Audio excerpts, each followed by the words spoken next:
lads, so today I'll be doing something slightly different. We're just on our way to Halfords to pick some stuff up for this episode really.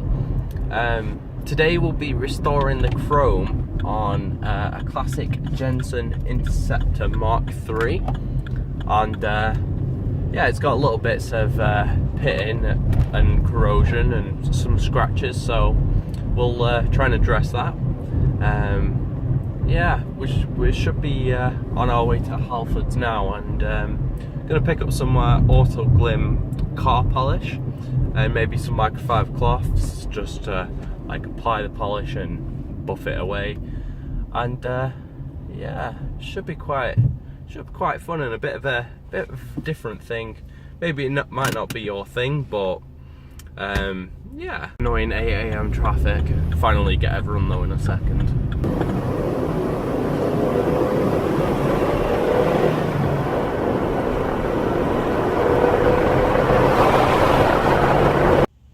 So we've finally arrived at Halfords, so let's go and get some of the car polish.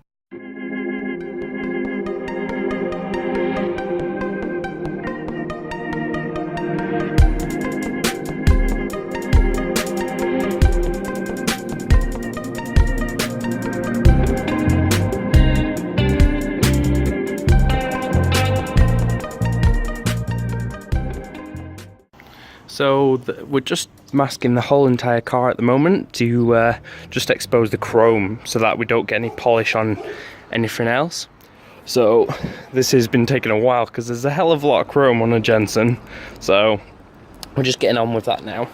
So I've just been putting masking tape over these like bumper stops, and I've just found that this is quite loose, so I'm obviously going to mask it up, but we may have a look at how to tighten it up, because that could drop off really.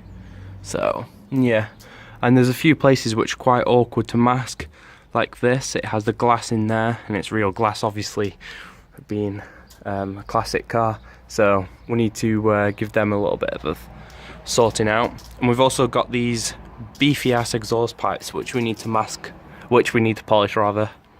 So all the car's been masked now, so it's ready for cleaning. So you need to remove all the dirt and residue off the older chrome, and there's quite a lot of chrome. So what I'm going to be using is some fairy liquid and water, as it's pH neutral, and it's not going to damage the chrome, because we definitely don't want to damage like a 49-year-old car.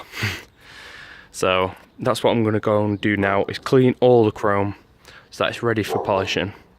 So to clean the chrome, we're going to get the microfibre cloth, and there's the solution of a bit of fairy liquid and water. I'm going to put some of that onto the towel, and then I'm going to apply it directly to the chrome and get rid of the dirt. As you can see, there's a little bit on it, so that all needs decontaminated. So now it's been cleaned, we've got two polishes to test. We've got Autosol, which is a cheaper polish, but it's got a lot of good reviews, and Auto Glym, which is a metal polish, but it has a wax in it. That's why I wanted to pick this one for this car, because the wax will give it a bit more of a protection, because if it's not often done, the chrome, then it could obviously get more rust spots coming back up, and then it causes more pitting. So that's why I've picked Auto Glym Metal polish. So we'll try both of them and then, you know, see which is better. Lovely polished muffler tips. They look great, to be honest with you. However, we need to sort out the bumper now, and as you can see, there's a lot of like corrosion on it. So I shall get on with it with the Auto Glym. So what you want to do is you want to take the Auto Glym polish, apply it to your rag.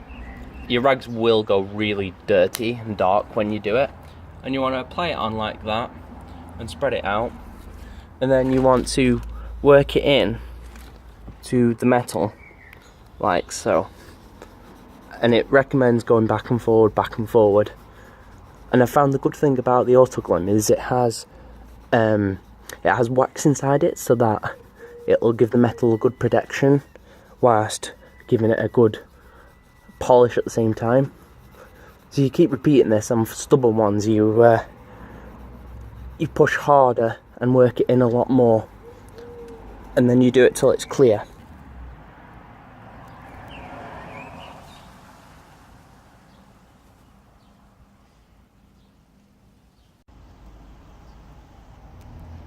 not too bad. However, this on the other hand needs some good amount of work on it, as you can see. And the exhaust tips, they've already been polished nicely. However, if you look there, there's a lot of dirt and stuff that needs polishing out. But if you compare from here to here, I think we can make it pretty good like that on the other side.